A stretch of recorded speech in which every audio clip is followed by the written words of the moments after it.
দুইটা ম্যাথ 10টা স্টার এগুলা পরীক্ষা আসবে যে শিওর একেবারে ইন্টারনেট জন্য একেবারে খুব হাই ভোল্টেজের ম্যাথ ব্যাপারটা খেয়াল করো আমি এই কোশ্চেনটা পড়তেছি তুমি ভিডিও খেয়াল করো y সমান দেয়া আছে ax² + bx + c পরাবৃত্তটির শীর্ষ -2,3 বল কি দেয়া আছে y সমান ax² + bx + c পরাবৃত্তটির শীর্ষ -2,3 বিন্দুতে অবস্থিত এবং এটি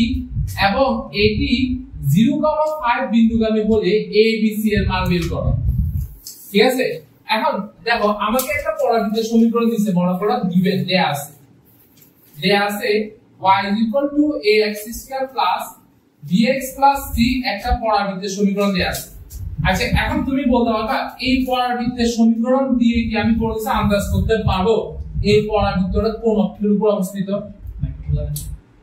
কার উপর অবস্থিত হলো এই কার উপর স্কয়ার নাই y এর উপর স্কয়ার নাই আমরা বলছিলাম না যেমন আমাদের পরাবৃত্তের সমীকরণ যদি এরকম থাকে যে y² = 4ax এরকম যদি থাকে ঠিক আছে না তাহলে এখানে কার উপর স্কয়ার নাই বলা দেখি x এর উপর স্কয়ার নাই তাহলে পরাবৃত্তটা কোন অক্ষের উপর অবস্থিত হয় x অক্ষের উপর অবস্থিত হয় এখানে কার উপর স্কয়ার নাই y এর উপর স্কয়ার নাই তাহলে পরাবৃত্তটা কোন অক্ষের উপর অবস্থিত হবে y অক্ষের উপর যদি অবস্থিত হয় তাহলে সমীকরণগুলো কি রকম হয় x² কত আসে 4y আসে এরকমই তো আসে আমাদের ঠিক না তাহলে এখান থেকে বুঝলাম যে y এর উপর স্কয়ার নাই যেহেতু পরাবৃত্তটা কোন অক্ষের উপর অবস্থিত y অক্ষের উপর অবস্থিত এবং দেখো ওরা কি আমাকে একটা শীর্ষবিন্দু কি দিয়ে দিয়েছে নাকি দেয় দিয়ে দিয়েছে না -2,3 দিয়ে দিয়েছে না তাহলে এখন আমাদেরকে যেহেতু বলে দিয়েছে যে দেখো শীর্ষবিন্দু যেহেতু আমাদের বলে দিয়েছে কত বলে দিয়েছে বলো -2,3 যেহেতু বলে দিয়েছে শীর্ষবিন্দু হচ্ছে -2,3 এবং এখান থেকে আমরা বুঝতে পারছি যে পরাবৃত্তটি কোন অক্ষের সমান্তরাল পরাবৃত্তটি y অক্ষের সমান্তরাল পরাবৃত্তটি যেহেতু y অক্ষের কি বলো দেখি সমান্তরাল তাহলে আমাদের পরাবৃত্তের সমীকরণে কি হবে x² - 4y ঠিক না তাহলে x থেকে কি বিয়োগ দেবে বুঝছো অর্থাৎ মাইনাস মানে কত +2 whole square = 4a into y থেকে কি বিয়োগ দেবে বলো দেখি 2d কথা কি বুঝে গেছে কথা কি বুঝতে পারছো তাহলে এখন এই সমীকরণটা এটা হচ্ছে আমাদের পরাবৃত্তের সমীকরণ আমি এইটা সম্বন্ধে কিছু জানি না মনে করো আমি এই সমীকরণ সম্বন্ধে কিছু জানি না আমি জাস্ট এখান থেকে কি ধার নিছি বলো y অক্ষের সমান্তরাল আর কি বলে আছে ওরা বলছে কি এই পরাবৃত্তটি শীর্ষবিন্দু হচ্ছে -2,3 তাহলে -2,3 এবং পরাবৃত্তটি y অক্ষের সমান্তরাল দিয়ে আমি একটা পরাবৃত্তের সমীকরণ বানিয়ে ফেলাইলাম এখন বলছে কি যে পরাবৃত্তটি শীর্ষবিন্দু -2,3 বিন্দুতে অবস্থিত সেটি আবার কত বিন্দু দিয়ে যায় বলো 0,5 বিন্দু দিয়ে যায় তাহলে এখন আমি যদি 1 নং সরলরেখাটিকে এই রেখাটিকে 1 নং রেখাটিকে যদি আমি 0,5 বিন্দু দিয়ে যদি অতিক্রম করাই তাহলে বলো এখানে y এর জায়গায় কত বসবে x এর জায়গায় কত বসবে বলো 0 আর y এর জায়গায় কত বসবে 5 তাহলে 0 + 2 হোল স্কয়ার = 4a * 5 - 3 তাহলে 4 = 4a * কত 2 তাহলে a = হাফ তাহলে কার মান পেয়ে গেছি গা এর মান যদি আমি a = হাফ যদি আমি 1 নং সরলরেখায় বসাই তাহলে কি আসে x + 2 হোল স্কয়ার = 4 * এর মান হাফ y এর মান কত 3 এবার এটাকে যদি আমি ভাঙাই দেখি তাহলে কি আসে a² + 2ab + b² = 2y - 3 * 6 তাহলে আমরা এই লাইনটাকে এভাবে লিখতে পারি না 2y = x² + 4x + কত 10 বলো y এর সাথে কি 2 না বলো এই সমীকরণে y এর সাথে কি 2 আছে নাই তাহলে আমি যদি উভয় পক্ষকে 2 দ্বারা ভাগ করি তাহলে হাফ x² + twice x + বলো কি করছি উভয় পক্ষকে কি দ্বারা ভাগ করছি 2 দ্বারা এবার এই সমীকরণটাকে যদি ওরা যে সমীকরণ আমাকে দেয়া আছে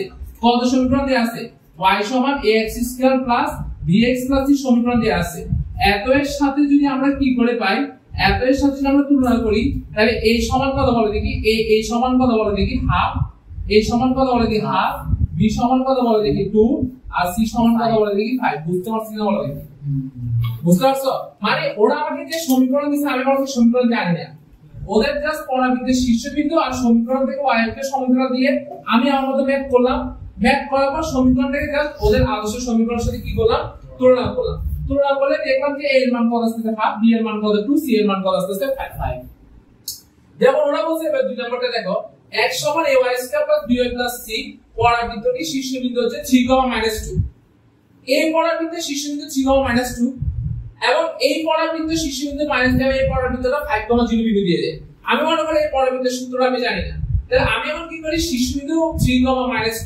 এবং 0,5 বিন্দু দিয়ে কি করে একটা পরবর্তী সমীকরণ বানায় ফেলে। কিন্তু দেখো ওরা যে 2 নাম্বার ম্যাথে ওরা যে আমাকে সূত্রটা দিছে x স্কয়ার ইকুয়াল 4y, বলো কার উপর স্কয়ার নাই? x এর উপর। তাহলে পরাবৃত্তটি কোন অক্ষের উপর অবস্থিত হবে? পরাবৃত্তটি কোন অক্ষের উপর অবস্থিত হবে? x অক্ষের উপর অবস্থিত হবে। এখন পরাবৃত্তটি কোন অক্ষের উপর অবস্থিত হবে? x অক্ষের উপর অবস্থিত হবে। এখন পরাবৃত্তটি যদি x অক্ষের উপর অবস্থিত হয় তাহলে সমীকরণ কোনটা আসবে? x স্কয়ার x অক্ষের উপর যদি অবস্থিত হয় পরাবৃত্তটি তাহলে সমীকরণ কি হবে? y square 4ax। তাহলে এই পরাবৃত্তের শীর্ষবিন্দু কত হচ্ছে? 3, এখন আমরা কত নাম্বার ম্যাথ করতেছি বলো? 2 নাম্বার। বলো শীর্ষবিন্দু কত দেয়া আছে? 3, এবং এটা কোন অক্ষের সমান্তরাল? পরাবৃত্তটি কোন অক্ষের সমান্তরাল? x অক্ষের সমান্তরাল। এখন পরাবৃত্তটি যদি x অক্ষের সমান্তরাল হয় সূত্র তাহলে কি আসবে? y square 4ax। তাহলে y থেকে কত বিয়োগ দেবে? -2 না? তাহলে y + 2 whole square 4a into কত আসবে? x - 3। এবার বলো এই পরাবৃত্তটা আবার কত বিন্দু দিয়ে যায়? তাহলে এক নং সমীকরণটি 5,0 বিন্দুগামী যদি হয়ে থাকে তাহলে y এর জায়গায় কত বসবে? x এর জায়গায় 5, y এর জায়গায় কত? 0। তাহলে 0 + 2 হোল স্কয়ার 4a ইনটু 5 - কত 3। তাহলে 4 4a ইনটু কত 2। তাহলে a এর মান কত বেরিয়েছে? বল হাফ। a এর মান হাফ যদি আমি আবার এক নম্বর সমীকরণে বসাই দিই তাহলে আমাদের পরবর্তী সমীকরণ কি আসে? y + 2 whole square half into x - 3। তাহলে এখান থেকে কি আসছে আমাদের? y square plus 4y plus 4 2x - 3 গুণ 6। তাহলে 2y কত আসছে? y square plus 4y plus 10। y এর সাথে যদি 2 আছে ওই পক্ষে 2 দ্বারা যদি ভাগ করি তাহলে এখানে কত আসবে? 2 দ্বারা ভাগ করলে y স্কয়ার। এখানে তো x আমার এখানে y চলে এসেছে। x x অক্ষের সমান্তরাল হলে কি আসে? 2y x এর জায়গায় 2y। ও x এর জায়গায় 2 ঠিক আছে এখানে x হবে twice x। তাহলে এবার উপকে 2 দ্বারা ভাগ করে তাহলে কি আসবে? x কত? Half y square 2y plus কত 5।